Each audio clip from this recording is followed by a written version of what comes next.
తర్వాత లీడర్లు ఎందుకు ఫాలోఅప్ చేయాలా? తీర్మానం చేసినాము, దాన్ని ఇంప్లిమెంట్ చేసే బాధ్యత ఎవరిది? దాన్ని మళ్ళీ లీడర్ ఫాలోఅప్ ఎందుకు చేయాలా?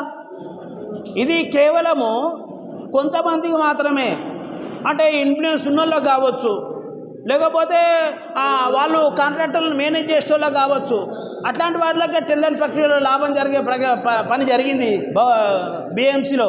నేనంటున్నా, తీర్మానం చేసినాక అధికారుల పనిని నాయకులు ఎందుకు చేశారండి? తీర్మానం జరిగిన తర్వాత దాన్ని ఎగ్జిక్యూట్ చేయాల్సింది ఎవరండి? ఆఫీసర్లు కదా. మళ్ళీ ఎందుకు జ్ఞాపకం చేయాలి? ఈ ప్రశ్న పదే పదే వస్తుంది, ఎందుకు చేయాలండి? మీరు దేనుకున్నారు మరి? ఇది తప్పుడు ప్రశ్న, ఇది క్లియర్గా. దానికి మరి తీర్మానం ఎందుకండి? మరి ఎవరి ఇంట్రెస్ట్ అలా పెట్టుకొని చేసుకుంటే అయిపోతుంది. ఇది రాంగ్ అండి, అది వేస్ట్. ఇప్పుడు 50 లక్షల రూపాయలు కాదండి. నేను ఇవన్నిటికీ మీకు తెలుసు, గవర్నమెంట్ స్కూళ్ళకు డబ్బులు పెట్టడానికి ఎన్ని ఇబ్బందులు అయినాయి, ఎన్ని కొట్లాట్లు అయినాయి, ఎంతమంది అబ్జెక్షన్ చేసినా మీకు తెలుసు. మిగతా వారికి అబ్జెక్షన్ ఎందుకు చెప్పలేదు, వీటికి ఎందుకు అబ్జెక్షన్ చెప్పారు అనేది నా ప్రశ్న తప్ప నేను ఎవరు విమర్శించట్లేదు. నేను దీన్ని కూడా పెడితే ఏమవుతుందండి, లోకల్ బాడీలా గవర్నమెంట్ స్కూలా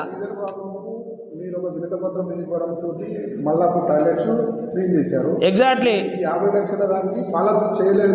ఎగ్జాక్ట్లీ శ్రీధర్ బాబు గారు వచ్చిన మంత్రి గారు వచ్చినప్పుడు, జిల్లా మంత్రి వచ్చినప్పుడు ఆయన నిజంగా ఆ రోజు స్టేట్ వైడ్గా ఇంప్లిమెంట్ చేయించిండు. ఆయనకు నేను బడంగపేట మున్సిపల్ కార్పొరేషన్ తరఫున, నా తరఫున మనస్ఫూర్తిగా ధన్యవాదాలు చెప్తూ, కానీ ఆ డబ్బులు ప్రభుత్వ పాఠశాలను పరిపూర్ణంగా నడిపించడానికి, అంటే సౌకర్యాలు కల్పించడానికి సరిపోతలేవు. దాన్ని గవర్నమెంట్ ఇంకా ముందుకు తీసుకోవాలనే ఉద్దేశం. ఒకవేళ తీసుకోవాలనే పక్షంలో లోకల్ బాడీకి అప్పచెప్తే అయిపోతుంది కదండి. ఇప్పుడు ఎలక్ట్రికల్ పోల్స్కు 9 కోట్లు పెట్టినాం కదా, శ్మశాన వాటికలకు 12 కోట్లు పెట్టినాం కదా, పార్కులకు 11 కోట్లు పెట్టినాం కదా, ఒక 10 కోట్లు గవర్నమెంట్ స్కూళ్ళకు పెడితే ఎట్లుంటాయండి? మీరు ఆలోచన చేయండి ఒకసారి, మీరు ఆలోచన చేయండి ఎట్లుంటాయో. సౌకర్యాలతో సమాజం ఎప్పుడు కూడా బాగుపడదండి. సౌకర్యాలతో, ఇవన్నీ సౌకర్యాలే. అభివృద్ధి అంటేనే, పేదరిక నిర్మూలన అంటేనే, ఈ సమాజంలో సమానత్వం రావాలంటేనే పేదలకు విద్య అవసరం. ఆ విద్య కోసం పెట్టడానికే ఇబ్బంది పడుతున్నాయి ప్రభుత్వాలు. వాటిని మాట్లాడుతున్నా నేను.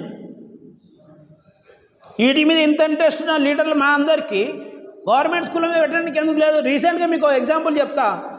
అల్మాజ్గూడెం కార్పొరేటర్ ఐలయ్య కుమారుడు, ఐలయ్య ఆరోగ్యం బాగలేదు కాబట్టి ఆయన కుమారుడు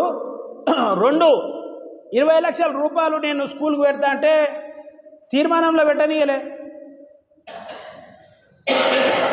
దేనికి కారణం చెప్పండి? మీరు పోయారని అడగండి. మీరు నాకు ఫోన్ చేసిండు ఆయన, డిఏ అబ్జెక్షన్ చేసింది. ఎందుకు చేయాలి? ఏం అవసరం ఉన్నది? ఇది డిపార్ట్మెంట్ కాదు. ఎలక్ట్రిసిటీ నీ డిపార్ట్మెంటా? ఇరిగేషన్ నీ డిపార్ట్మెంటా?